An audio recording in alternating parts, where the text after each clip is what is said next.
What's up guys, John Carter from Performance Coaching, and today I'm going to demonstrate to you the block hold. This is a 4-inch block hold. This is all the cues hold for any type of block hold. It could be 8-inch, 12-inch, 10-inch.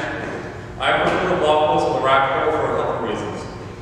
One, the block hold, you don't need to shell your bar. Two, the rack hold, it's not as realistic because the bar bends around the rack, making it easier to do.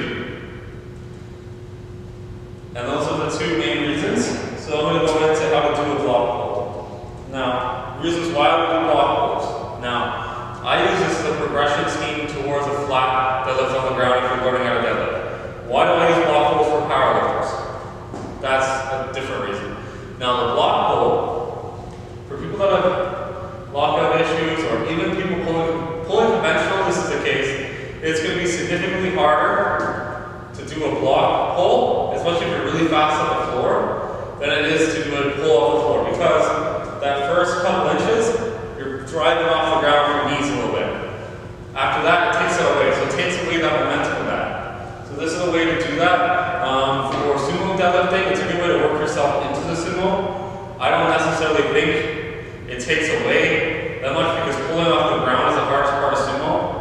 So you're getting rid of the hardest part. So you can use it for some overload and to work on building your sumo into the stance. Because it's just, what I found for a lot of people who say you need to do a shit ton of mobility drills and all that shit, I don't think you do to be able to work someone to deadlift from the floor. Some people are tall as shit, or they don't need to deadlift from the floor, so they might only do a lower block pull. But what I suggest is working down every couple of weeks, decrease a couple inches. Every couple weeks, decrease a couple inches. Week 1, start where you want to start, like 12 inches. Then add a little bit of weight each time. And then after 3 weeks, go back up to maybe the weight you started at the highest pull. Then go down 3-4 inches and repeat the same circle, such and such, until you get to, from the ground, which will take you 12 to 20 weeks. So, feet shoulder width, or inside shoulder width.